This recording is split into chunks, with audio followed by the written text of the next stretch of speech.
En esta mañana del lunes nos encontramos ante este pasaje tan bonito del Evangelio de San Mateo.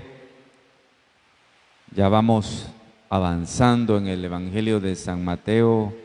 Hemos llegado ya al capítulo 19 de este Evangelio.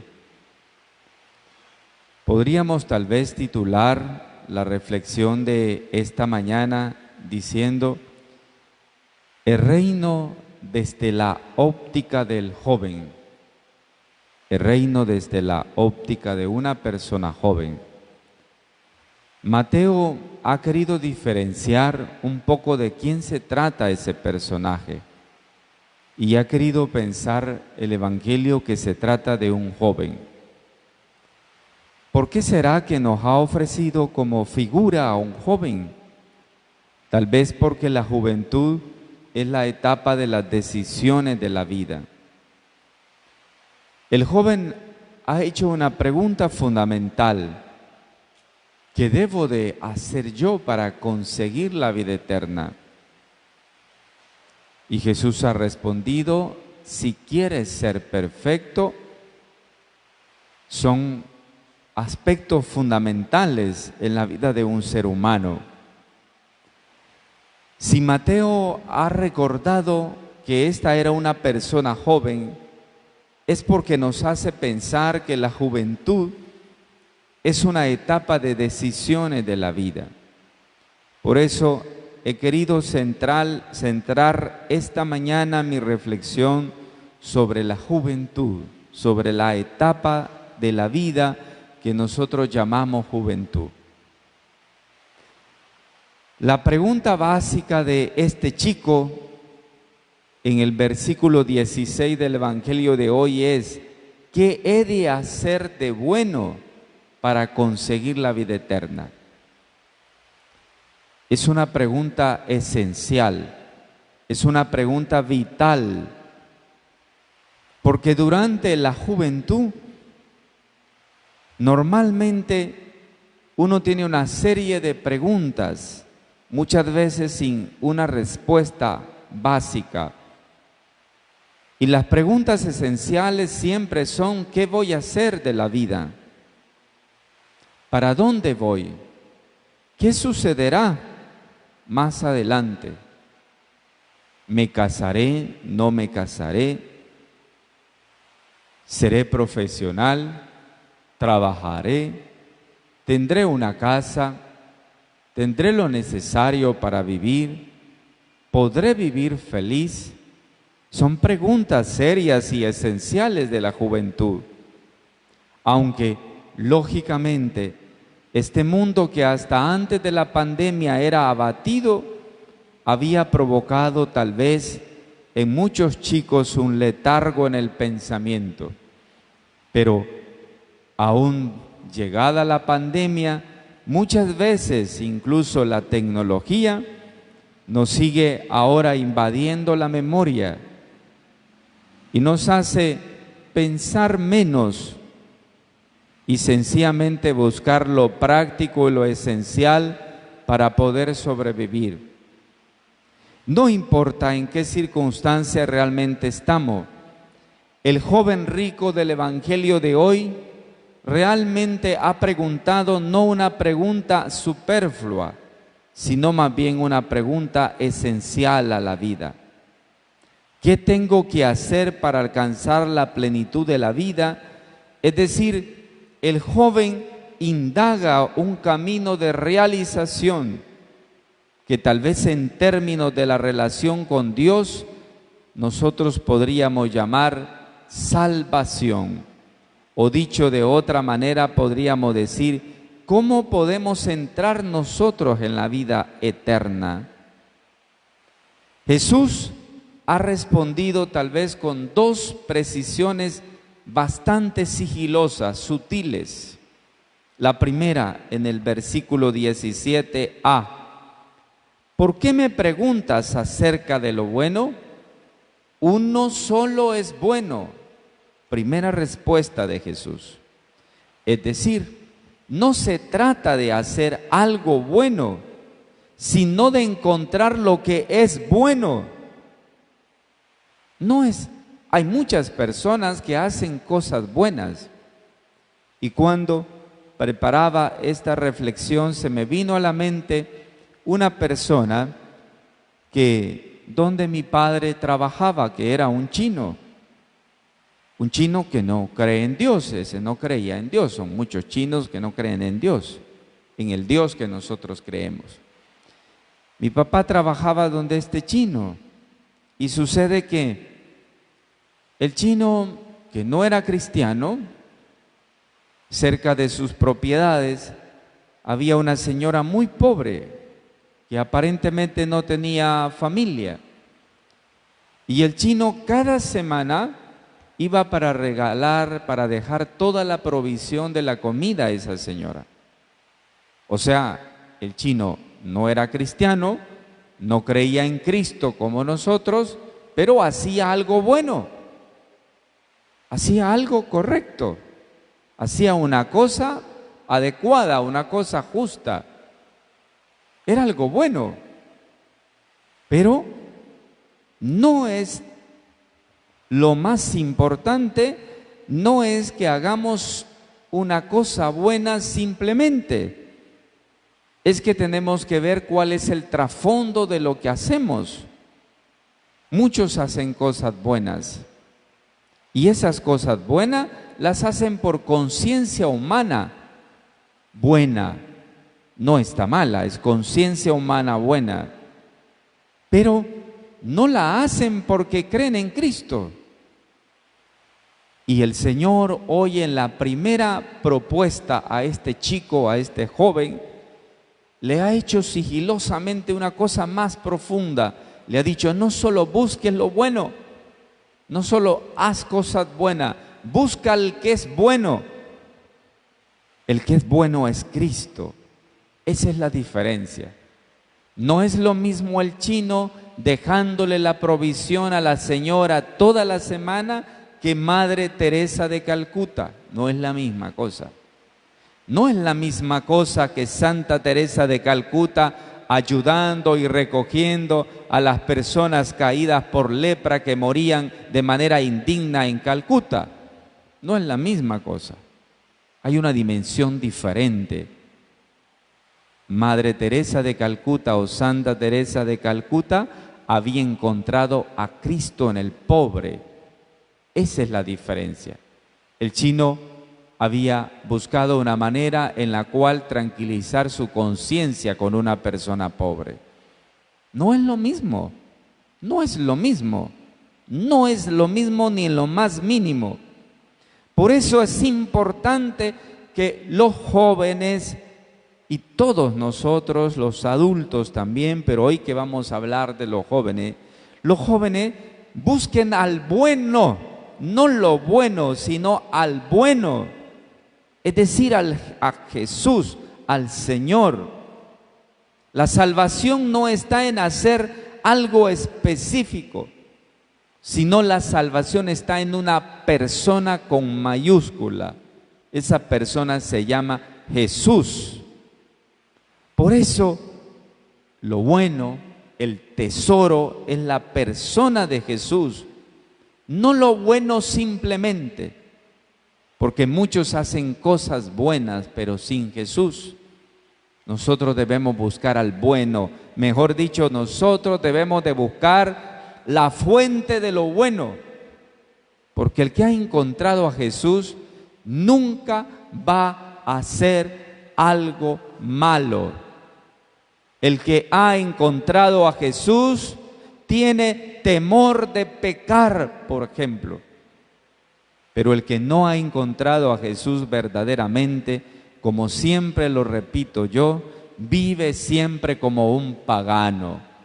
Dice creer en Cristo, dice amar a la iglesia, dice creer en el credo, pero vive como cualquier pagano y mundano. ¿Ves? No es lo mismo decirlo a vivirlo, porque muchos viven la vida cristiana superficial, entre comillas, pero no han encontrado al bueno, no han encontrado a Jesús, se han encontrado en su propio egoísmo, Se han encontrado a sí mismos, pero no han encontrado a Jesús. Viven buscando su propio beneficio. Viven buscándose a sí mismos. No se preocupan por una vida correcta y recta. Viven la vida de manera torcida continuamente. Y yo creo, y esto es un mensaje no solo para los jóvenes, sino para todos, yo creo que es necesario que todos busquemos las cosas correctas siempre. Que no busquemos las cosas torcidas. Que no es bueno andar en la vida con una doble existencia. Eso no es bueno, eso te carga la conciencia. No puede ser uno tú en la casa, otro en la calle, otro en el templo. No se puede ser así. Tú tienes que ser auténtico, donde sea que estés, tiene que ser la misma persona. ¿Cómo se logra eso? ¿Cómo se logra la autenticidad de la vida? Se logra buscando al bueno, no lo bueno, sino al bueno, a la fuente de lo bueno que se llama Jesús. Por eso Jesús en el versículo 17b le dijo al chico esta mañana: si quieres entrar en la vida, es verdad que hay que pensar en la vida eterna, pero Jesús le hace caer en cuenta que esa vida no está desconectada de las opciones que se toman en la vida. Fíjese bien que le quitó la palabra eterna a Jesús. Le dijo, si quieres entrar en la vida. No le dijo, si quieres entrar en la vida eterna. Le dijo, si quieres entrar en la vida. ¿Por qué? Porque es muy importante pensar que para poder entrar en la vida es necesario tener en cuenta que eso depende de mis decisiones, de mis opciones. ¿Qué quiero hacer yo en la vida? La pregunta de un chico, de una persona joven que va en camino, la pregunta esencial de hoy no debería de ser, yo me voy a casar, yo voy a tener de qué vivir, yo voy a tener una profesión. Todas esas son preguntas básicas, importantes. No es que no las podemos hacer, pero esa no debería de ser la pregunta esencial. La pregunta esencial es, ¿dónde va a estar Cristo en la vida mía a partir de ahora? ¿Dónde va a estar Cristo? ¿Por qué? Porque si Cristo está, mis opciones de vida van a ser correctas. Si Cristo está, yo voy a caminar por el camino recto siempre. Pero si Cristo no está, yo voy a perderme en el camino una y otra vez. Voy a andar bateando en el laberinto de mis propios gustos y placeres y no voy a poder encontrar el camino correcto. Y voy a seguir por la vida, aún puedo ser un gran profesional, incluso puedo llegar a ser rico como el joven rico del Evangelio de hoy, puedo tener dinero pero quedar vacío. No hay cosa peor que un ser humano que lo tiene aparentemente todo, pero está vacío. Y por eso también se me venía a la mente un chico cuando yo era seminarista. La primera comunidad juvenil que yo formé siendo más joven que ahora, en el seminario mayor, cuando yo fui a un barrio, a una colonia, a hacer pastoral cada fin de semana. El primer comunidad juvenil que yo formé se llamaba Jubat, como se llama el grupo de ahora. Jóvenes Unidos Buscando a Cristo, así se llamó la primera comunidad juvenil que yo formé. Y entonces yo me acuerdo que uno de tantos fines de semana que yo iba a esa colonia en Tegucigalpa, cuando nosotros llegamos con mi compañero, nos dieron la noticia más triste, que uno de los chicos de la comunidad juvenil, en aquel momento decíamos grupo juvenil, ese chico se había quitado la vida. Sus papás lo habían encontrado en su casa, colgado en su propio cuarto, con una nota abajo que había dejado antes de quitarse la vida, que había dicho, me dieron todo menos amor. Me dieron todo menos amor. Una persona puede tener todo, puede tener riquezas, puede tener una buena profesión, un buen empleo, pero sin Cristo va a ser vacío toda la vida, va a ser vacío. Nunca alguien va a encontrar sentido a su vida si Dios no está. Siempre va a ser vacío. Por eso es importante, jóvenes, y para todos, encontrar al bueno, no lo bueno, sino al bueno, al que me conecta con mis decisiones en la vida. Jesús le propone a este chico dos caminos para realizar el propósito planteado. Le propone dos caminos esenciales, dos caminos sinceros en el proceso. Primero le dijo, para que puedas alcanzar la vida plena, la vida eterna, la vida en el cielo, guarda los mandamientos.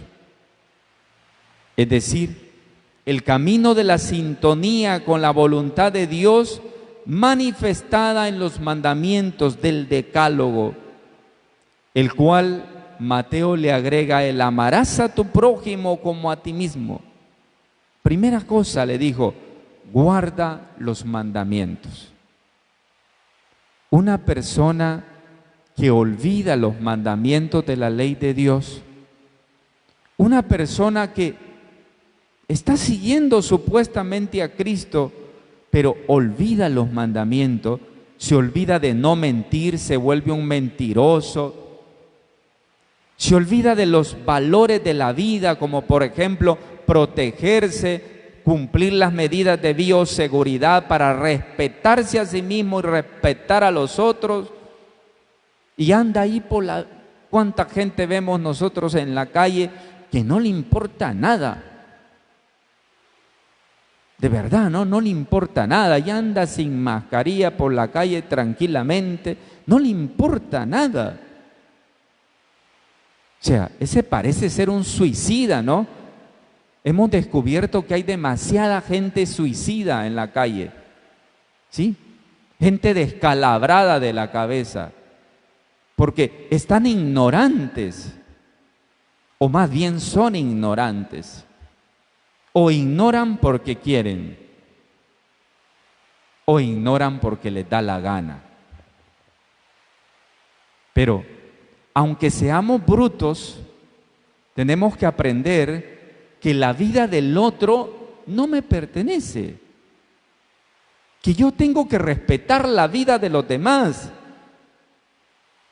que yo no puedo vivir la vida como a mí me da la gana, afectándole la vida a los demás, y muy por sobre todo en este momento tan delicado que vivimos. Por eso, qué importante es que nosotros nos demos cuenta de eso, que son necesarios cumplir los mandamientos. Amar a Dios sobre todas las cosas. ¿Cuántos se han olvidado de amar a Dios sobre todas las cosas? Han pasado 5 meses sin rezar. Se les olvidó el Padre Nuestro, el Ave María, a algunos se les olvidó hasta persinarse. Cuando se persinan hacen musarañas porque se les olvidó persinarse. A veces nos sorprenden unos que vienen a la misa porque ya se les olvidaron hasta los pasos de la misa. No me refiero a ustedes que vienen permanentes, pero me refiero a los que no vienen permanentes, se les olvidaron los pasos de la misa. Se quedan parados cuando tienen que estar sentados y se quedan sentados cuando tienen que estar parados. Se les olvidaron los pasos de la misa. ¿Qué pasará? Los mandamientos son importantes, no son adicionales, no son una pega, no son un llavero en la vida mía, no. Los mandamientos deben ir dentro de la vida de nosotros. Yo debo de aprender a cumplir los mandamientos, el amar a Dios sobre todas las cosas, el amar a mi prójimo, el respetar a mis padres, el no mentir, el no robar, el no levantar falsos testimonios, el no vivir una vida doble. Eso precisamente. Es esencial, no se puede vivir de otra manera. El segundo camino que le propone Jesús es: si quieres ser perfecto, ven y sígueme. No solo se trata de cumplir los mandamientos. El joven rico le dijo: mira, todo eso yo lo cumplo desde que era más chico que ahora. Eso significa que el camino del seguimiento de su propia persona, que es una forma concreta de entrar en sintonía con la voluntad de Dios y de hacerlo, como bien precisa Mateo, de manera perfecta, dice Mateo, el camino del seguimiento de Jesús se pone al mismo nivel de gravedad y exigencia de los mandamientos. Si los mandamientos son exigencia para un cristiano, también seguir a Cristo es exigente, porque se debe de seguir a Cristo para ser perfecto. Si quieres ser perfecto, sígueme. No se sigue a Cristo solo para que se diga que estoy siguiendo a Cristo. ¿Cuántos siguen a Cristo, pero no parece que son de Cristo? ¿Cuántos? ¿Cuántas personas vienen a la iglesia o están comprometidas y durante todo este tiempo uno los mira como paganos? ¿Cuántos? Montones. Ahora más bien se aumentó el número de los paganos. Ahora tenemos más gente pagana que gente cristiana, porque se olvidaron de Dios. Se olvidaron de Dios. Si quieres ser perfecto, ven y sígueme. Ese es exigente en la búsqueda de la voluntad de Dios. Por eso, con esos dos caminos propuestos por Jesús, el joven le asegura que ya está en el primer camino. Le dijo: ¿qué me falta si yo cumplo todos los mandamientos? Jesús lo invita a emprender el segundo camino, el cual tiene como punto de partida un giro fundamental de la vida. Tal vez hablemos de dos movimientos. Jesús le propuso dos movimientos en el segundo camino: el movimiento de ida y el movimiento de venida. Veamos el movimiento de ida. Le dijo: anda. En su ir, despréndete de todas tus posiciones de forma irrevocable. Dalo a los pobres. Indica que nunca le va a recuperar eso. Dáselo a los pobres. Ellos lo necesitan y lo gastan inmediatamente. Ese es el movimiento de ida. Despréndete. ¿Cuántas cosas antes de la pandemia teníamos? Tantas cosas superficiales. El otro día yo analizaba y yo decía: las mujeres han ahorrado ahorita, porque antes se ponían tanta cosa en la cara, ¿no? Y ahora, ¿de qué les sirve? Si con una boquilla solo se nos miran los ojos, ya no podemos poner nada en los labios, poner nada por aquí. ¿Para qué? Para estar en la casa, pues sería bueno, porque así el esposo las va a ver bien bonitas, bien elegantes, pero no más para eso, porque fuera, ¿quién les va a ver? Se han ahorrado una cantidad de cosas en cuestiones de belleza, ¿no? Y así sucesivamente. La pandemia nos vino a enseñar de que hay cosas superficiales, hay cosas exteriores, que no son necesarias para vivir. Que no son necesarias para vivir. Hay que desprendernos de una cantidad de cosas que no nos sirven, que no son básicas. Hay que quedarnos con lo esencial. La pandemia nos está enseñando a quedarnos con lo esencial. La pandemia hasta ahora nos ha enseñado qué esencial es la familia, qué esencial es el silencio, qué esencial es la obediencia. Hay tanta gente tan desobediente, ¿no? Que yo, en palabras un poco fuertes, llamo burros por naturaleza, ¿no? Hay gente burra por naturaleza ya. No entienden de la obediencia.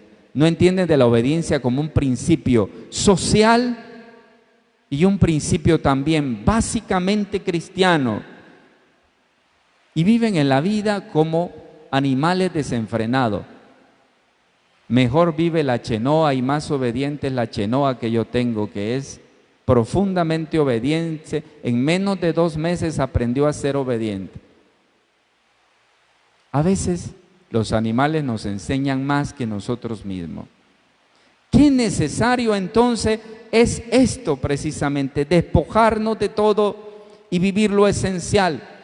El segundo movimiento es el movimiento de venida. Le dijo, ven y sígueme. Cuando te desprendas de las cosas superficiales, ven y sígueme. Desprendido de todo, se abandona completamente en Jesús y pone sus pasos en cada uno de sus huellas en el seguimiento. Toda la última parte está introducida por la bella frase, si quiere ser perfecto. Mis queridos hermanos, todo discípulo de Jesús lleva en su existencia, me gusta usar esta palabra, la impronta profunda que deja el giro pascual y comprende que solo con Jesús es el culmen de la historia de la ley y de los profetas, que en Jesús todo se resume. Todos como discípulos llevamos la impronta de eso. Se puede entrar entonces en la plenitud de la vida siendo discípulos y viviendo el discipulado. Y el discipulado tiene que dejar lo superficial y volverse a lo esencial. Jesús le dijo al joven, si quieres, fíjese bien, le dijo, si quieres. Al final, ¿qué pasó con el chico del evangelio de hoy? No quiso, se fue triste. ¿Saben qué? Ese es el riesgo de la libertad. Chicos y chicas que me escuchan, que me ven, personas adultas, hermanos de la tercera edad, no importa la edad, pero chicos y chicas de manera particular. Tenemos un tremendo tesoro, un tesoro inmenso que se llama precisamente libertad. La libertad es valiosísima, es un bello regalo de Dios, pero la libertad mal utilizada nos lleva al fracaso. La libertad mal utilizada nos condena para siempre, pero la libertad bien usada nos lleva al cielo. La libertad bien usada nos lleva al cielo. Si quieres, si ustedes quieren alcanzar la vida eterna, si todos queremos alcanzar la vida eterna, busquemos al bueno, es decir, a Jesús. Él es la respuesta a nuestras vidas y a todo lo que en la vida nosotros vivimos. La gracia de esta palabra fortalezca nuestras buenas decisiones y nos lleve a ser buenos cristianos. Así sea. Amén.